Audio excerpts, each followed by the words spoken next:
नमस्कार, अपना प्रदेश उत्तर प्रदेश उत्तराखंड देख रहे हैं आप। मैं हूं आपके साथ पूजा मोहन पांडे। बुलेटिन की शुरुआत करते हुए सबसे पहले आपको बता दें, यूपी के पशु चिकित्सा विभाग का बड़ा घोटाला सामने आया है। दवाएं, सिरिंज, उपकरणों की खरीद में घोटाला हुआ है। अफसरों ने मनमानी दरों पर खरीद सामग्री करी, तो वहीं 50 करोड़ रुपए की दवा बताई जा रही है। मनमानी दर पर ये दवाएं खरीदी गई थी। दवाओं की गुणवत्ता जांच में फेल हुई है।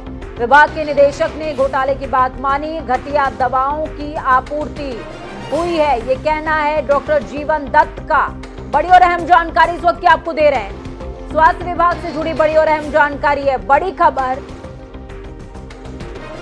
घटिया दवाओं की आपूर्ति हुई है, डॉक्टर जीवन दत्त का कहना है इस बात को लेकर। इस खबर पर ज्यादा जानकारी के लिए ग्राउंड जीरो का रुख करते हैं। अनूप हमारे साथ में जुड़े हुए हैं। अनूप, एक के बाद एक बड़ी बातें निकल करके सामने आ रही हैं। पहले डॉक्टरों के तबादले को लेकर के हंगामा, और अब दवाओं की मनमानी आपूर्ति हुई है और फर्जी दवाएं भी पाई गई हैं।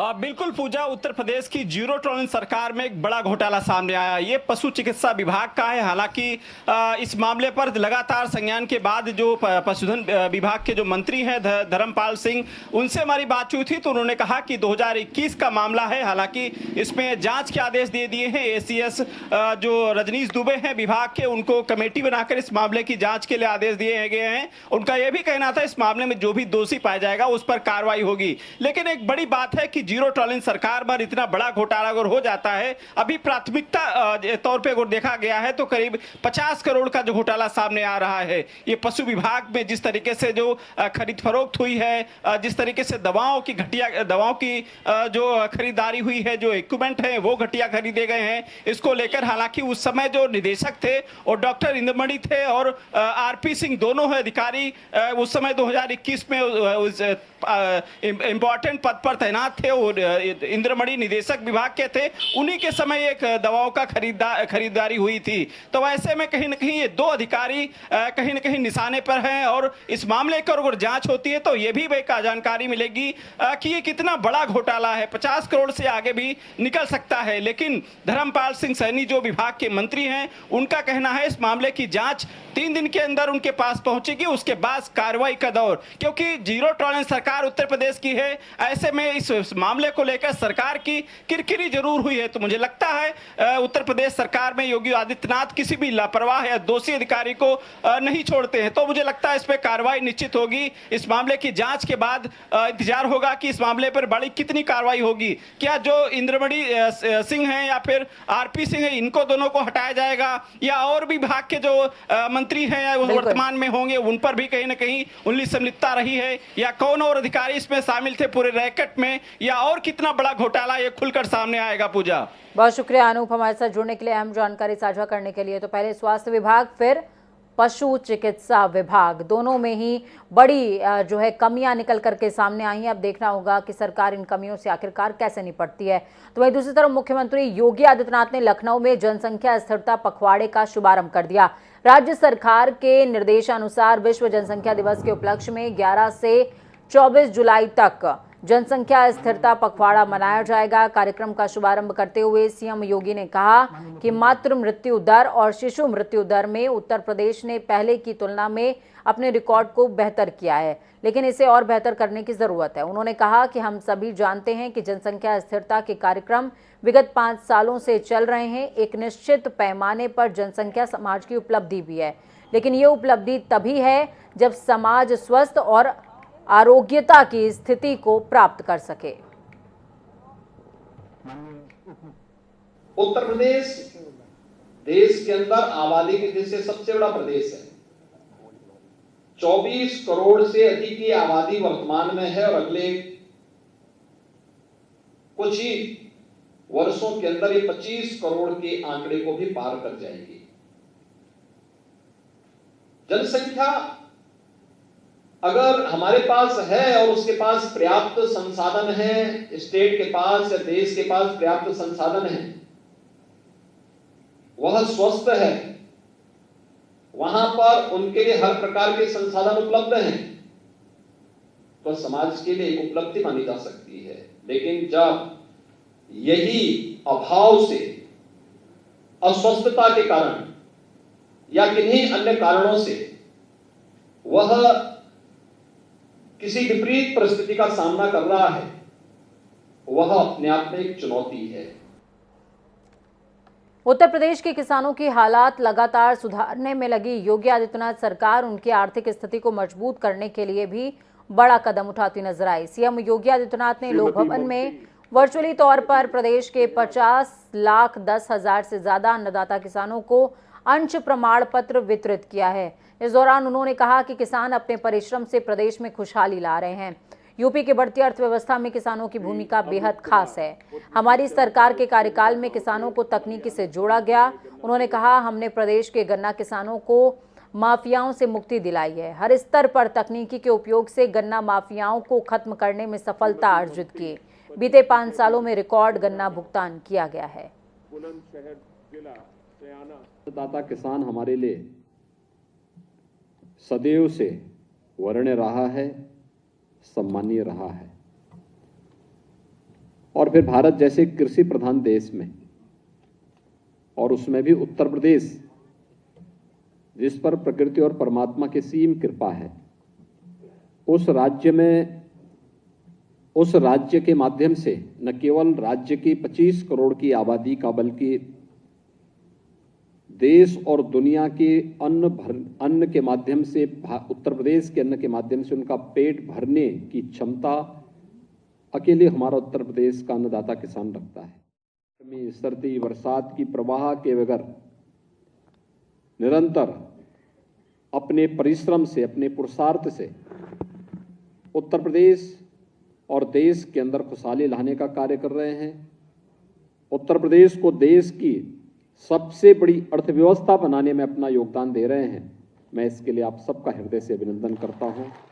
और इसीलिए प्रधानमंत्री मोदी जी कहते हैं कि भ्रष्टाचार पर प्रहार करना है तो हमें तकनीक को अधिकाधिक उपयोग करना चाहिए। और ये तकनीक गन्ना विभाग ने इसलिए अपनाई, राज्य सरकार ने इसलिए इस तकनीक का उपयोग किया। जैसे हमारे लगभग 50 से 55 लाख जो गन्ना किसान हैं, इन गन्ना किसान भाइयों और बहनों को किसी गन्ना माफिया की चपेट में ना आना पड़े और इनके परिश्रम का सही लाभ इन्हें प्राप्त हो सके।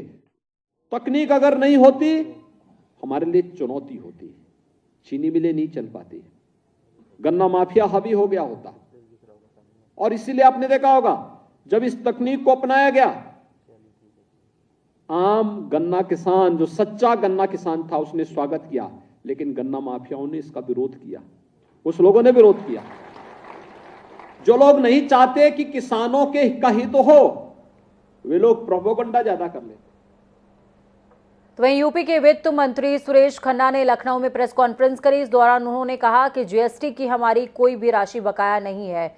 उत्तर प्रदेश का जितना क्लेम बनता है वो समय समय पर मिल जाता है। उन्होंने सरकार के 100 दिनों की उपलब्धियों को गिनाते हुए कहा कि जून तक के कर संग्रह में 57.5% और करेत्तर राजस्व में 54.6% की बढ़ोतरी हुई है। आर्थिक गतिविधियां फिर से गति पकड़ रही हैं। आगे बात करते हुए कहा कि 100 दिन में सरकार ने 21,000 करोड़ रुपए का ऋण वितरित करने का लक्ष्य साझा किया था, जिसके सापेक्ष विभिन्न सरकारी योजनाओं में 36,000 करोड़ का ऋण वितरित किया गया है। तो वहीं 21,000 युवाओं को प्रशिक्षण के मुकाबले 22,319 युवाओं को स्वरोजगार के लिए प्रशिक्षित किया गया। प्रेस कॉन्फ्रेंस के दौरान राज्य मंत्री मयंकेश्वर सिंह और जसवंत सिंह सैनी भी मौजूद थे। अभियान के अंतर्गत ऋण वितरण हेतु 21,000 करोड़ रुपए का लक्ष्य रखा गया था, जिसके सापेक्ष इन 100 दिनों में 37,000 करोड़ रुपया का ऋण वितरण बैंकों द्वारा कराया जा चुका है। इसके साथ प्रदेश में ग्रामीण स्वरोजगार प्रशिक्षण संस्थान एवं बैंकों के माध्यम से स्वरोजगार संगम कार्यक्रम चलाते हुए 21,000 युवाओं को स्वरोजगार हेतु प्रशिक्षण दिलाया जाएगा। उत्तर प्रदेश में सभी पार्टियों ने 2024 के चुनावों को लेकर तैयारियां तेज कर दी हैं। इसी क्रम में आज उत्तर प्रदेश सरकार के कैबिनेट मंत्री भूपेंद्र सिंह चौधरी रामपुर पहुंचे, जहां कार्यकर्ताओं ने उनका जोरदार स्वागत किया। इस दौरान उन्होंने भाजपा बूथ लेवल के कार्यकर्ताओं के साथ एक बैठक करी, जिसमें कैबिनेट मंत्री ने बूथ केंद्रों के प्रवास पर चर्चा की, साथ ही पार्टी के एजेंडे को आगे बढ़ाने को कहा है। तो वहीं उन्होंने पूर्व सीएम मुलायम सिंह की पत्नी के निधन पर आजम खान के नहीं पहुंचने को लेकर उन पर भी निशाना साधा। अभी उनका स्वभाव है लेकिन उनके इस सारे विषय को समाजवादी पार्टी को तय करना है। हम लोगों से इसका कोई बहुत ज़्यादा लेना देना नहीं है, लेकिन बड़ी घटना है। किसी भी मौत में जाने के लिए, दुख में जाने के लिए उनकी पार्टी का विषय है, उन्हें संवेदना प्रकट करने जाना चाहिए। अब हो सकता है आज कल में वो जाएं, लेकिन हमारे सब के लिए, भारतीय जनता पार्टी के लिए दुखद घटना है। और हम लोगों ने माननीय मुलायम सिंह जी के परिवार के साथ, हमारे नेतृत्व ने, माननीय मुख्यमंत्री जी ने, पार्टी के वरिष्ठ लोगों ने वहाँ पहुँचकर श्रद्धांजलि भी दी और परिवार को संवेदना प्रकट करने का काम भी हमारी पार्टी के नेतृत्व ने किया। उत्तर प्रदेश को एक और एक्सप्रेसवे की सौगात मिलने जा रही है। प्रधानमंत्री नरेंद्र मोदी जालौन में 16 जुलाई को बुंदेलखंड को दिल्ली से जोड़ने वाले बुंदेलखंड एक्सप्रेसवे का लोकार्पण करने वाले हैं, जिसको लेकर मुख्यमंत्री योगी आदित्यनाथ बुंदेलखंड एक्सप्रेसवे स्थलीय निरीक्षण करने के साथ ही उस स्थल का भी परीक्षण करते नजर आए जहां पर प्रधानमंत्री का कार्यक्रम होना है, जिसको लेकर मुख्यमंत्री योगी आदित्यनाथ ने जालौन के उरई में उस प्रस्तावित उस स्थल का निरीक्षण किया जहां पर 16 जुलाई को प्रधानमंत्री नरेंद्र मोदी के बुंदेलखंड एक्सप्रेसवे का उद्घाटन उन्हें करना है। सीएम योगी आदित्यनाथ इसके साथ ही प्रस्तावित कार्यक्रम को लेकर व्यवस्थाओं का जायजा लेते भी नजर आए। आज मुख्यमंत्री योगी आदित्यनाथ जालौन के दौरे पर हैं। मुख्यमंत्री ने दोपहर लगभग 1:30 बजे एक्सप्रेसवे का स्थलीय निरीक्षण किया है।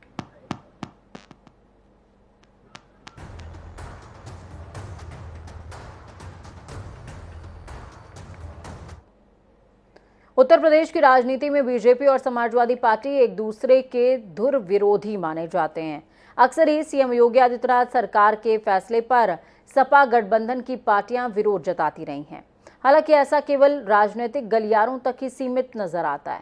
ऐसी ही कुछ गवाही एक तस्वीर दे रही है जो सोशल मीडिया पर काफी शेयर की जा रही है। दरअसल सपा संरक्षक मुलायम सिंह यादव की पत्नी साधना गुप्ता का निधन शनिवार को हो गया था। इसके बाद सीएम योगी आदित्यनाथ ने उनके निधन पर दुख व्यक्त किया। तो वहीं सीएम योगी रविवार को उनके घर भी पहुंचे जहां उन्होंने साधना गुप्ता को श्रद्धांजलि दी। इस दौरान वो मुलायम सिंह यादव के घर कुछ वक्त तक रुके भी रहे। तब उन्होंने सपा संरक्षक के पास जाकर इस दुख की घड़ी में ढांढस बंधाया। इस दौरान की एक तस्वीर सामने आई जो सोशल मीडिया पर जमकर शेयर की जा रही है। आपने लोगों को कई बार ट्रैफिक नियमों को तोड़ते हुए देखा होगा। कई बार ट्रैफिक नियमों को तोड़ने वालों का वीडियो भी सोशल मीडिया पर वायरल हो जाता है, जिसे पुलिस भी शेयर करके लोगों से ट्रैफिक नियमों का पालन करने को कहती है, अपील करती है। तो वहीं सोशल मीडिया यूपी का एक ऐसा ही वीडियो वायरल हो रहा है जिसे देखकर आम आदमी ही नहीं पुलिस को भी हैरानी होगी। दरअसल रोड पर जा रहे एक ऑटो रिक्शा को जब पुलिस ने रुकवाया तो उसमें सवार लोगों को देखने के बाद पुलिस हैरान रह गई। ऑटो रिक्शा में चालक सहित 27 लोग सवार थे। वायरल वीडियो उत्तर प्रदेश के फतेहपुर का। पुलिस ने जब ऑटो से एक एक करके गिनती करनी शुरू करी, सभी लोगों को उतारा तो ये संख्या थी 27। रास्ते में खड़ी पुलिसकर्मियों की नजर जब इस ऑटो पर पड़ी तो उसने रोकने और सवारियों को उतरने के लिए कहा गया। जैसे ही ऑटो से सवारियों ने उतरना शुरू किया तो पुलिस ने गिनती शुरू कर दी। ऑटो में 1 नहीं, 2 नहीं, 3 नहीं, 10 नहीं, 5 नहीं, 27 लोग बैठे हुए थे। 6 सीटर वाले ऑटो में 27 लोग कैसे बैठे थे, ये देखकर पुलिस के होश फाख्ता हो गए।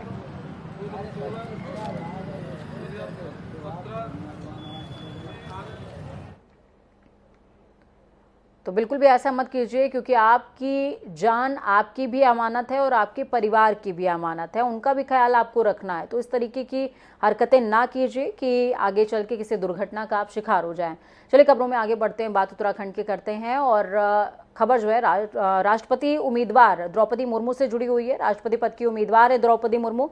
आज देवभूमि उत्तराखंड पहुंची हुई थी। इस दौरान उनका भव्य स्वागत किया गया। एयरपोर्ट पर जनजातीय सांस्कृतिक दलों में लोक नृत्य की ऐसी छटा बिखेरी जिससे द्रौपदी मुर्मू के चेहरे पर मुस्कान खिलाई।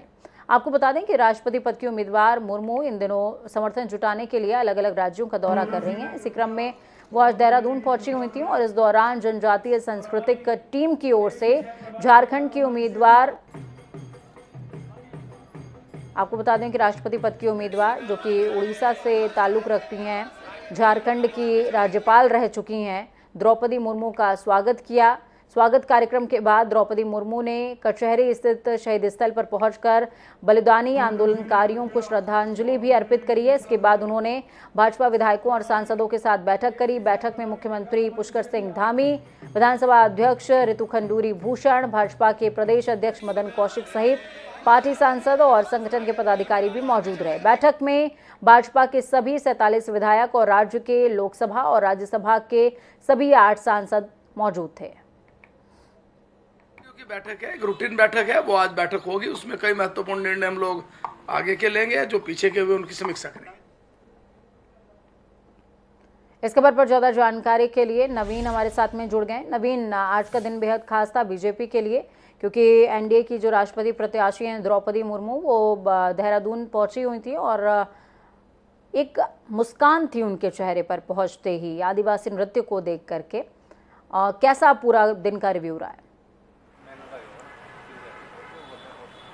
जी पूजा, अगर बात की जाए राष्ट्रपति पद की उम्मीदवार पूरा दिन का रिव्यू रहा है।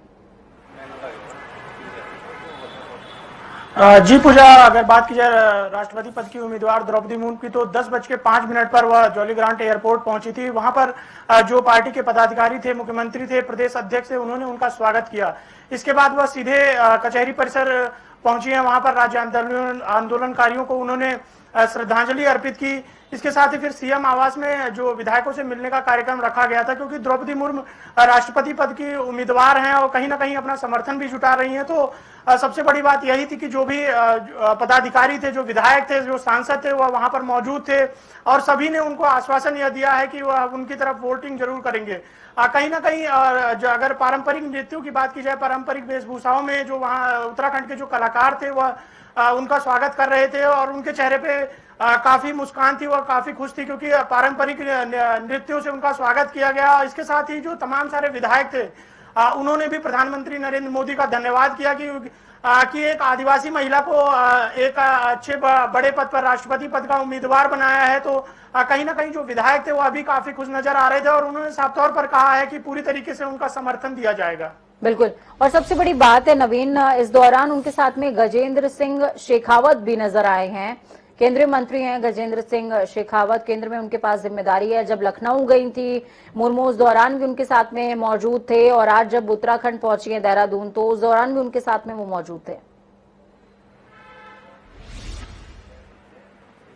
जी निश्चित तौर पर गजेंद्र सिंह की बात की जाए तो वह भी उनके साथ में मौजूद थे। इसके साथ ही अगर मैं उत्तराखंड के पदाधिकारियों की बात करूं, तो उत्तराखंड के तमाम सारे पदाधिकारी थे, क्योंकि सभी विधायकों को यह साफ तौर पर कहा गया था कि सभी विधायक पहुंचे और उनको अपना समर्थन दें। इसके साथ ही अगर सांसदों की बात की जाए तो सभी सांसद भी मौजूद थे और तमाम सारे जो नेता थे वह भी मौजूद थे। कार्यक्रम को भव्य बनाने के लिए तमाम सारी लगातार तैयारियां चल रही थी और जो कार्यक्रम था वह सकुशल भी संपन्न हो गया है और जब वह वापस लौटी हैं तो वो धन्यवाद देकर, उत्तराखंड का धन्यवाद देकर वापस लौटी हैं। चलिए, बहुत शुक्रिया नवीन हमारे साथ जुड़ने के लिए, अहम जानकारी साझा करने के लिए। उत्तराखंड के पूर्व मुख्यमंत्री और वर्तमान में महाराष्ट्र के राज्यपाल भगत सिंह कोश्यारी आज हरिद्वार के दौरे पर रहे। उन्होंने सबसे पहले जगत गुरु शंकराचार्य राजराजेश्वर आश्रम से श्रेष्ठाचार भेंट करी और उनका आशीर्वाद भी लिया। इसके बाद वो सिद्धपीठ दक्षिण काली मंदिर पहुंचे और मां काली की पूजा अर्चना करी।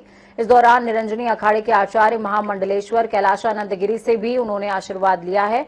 महाराष्ट्र के राज्यपाल भगत सिंह कोश्यारी ने कहा कि उन्हें साधु संतों का आशीर्वाद मिला और अब जिम्मेदारियों को और अच्छे ढंग से वो निभा पाएंगे। इस दौरान निरंजनी अखाड़े के आचार्य महामंडलेश्वर कैलाशानंद गिरी ने कहा कि महाराष्ट्र के राज्यपाल भगत सिंह कोश्यारी मां काली का आशीर्वाद लेने आश्रम आए थे। इस दौरान उन्होंने कई विषयों पर चर्चा भी की है। आचार्य महामंडलेश्वर ने कहा कि आज देश प्रधानमंत्री नरेंद्र मोदी और गृह मंत्री अमित शाह के सानिध्य में सनातन धर्म की राह पर अग्रणी हो रहा है। वक्त यहाँ पर छोटे से ब्रेक का। ब्रेक के उस पार खबरों का सफर लगातार जारी रहेगा। बने रहिए जनता टीवी के साथ, क्योंकि हमें आपकी ताकत, अपना और अपनों का ख्याल रखें। नमस्कार।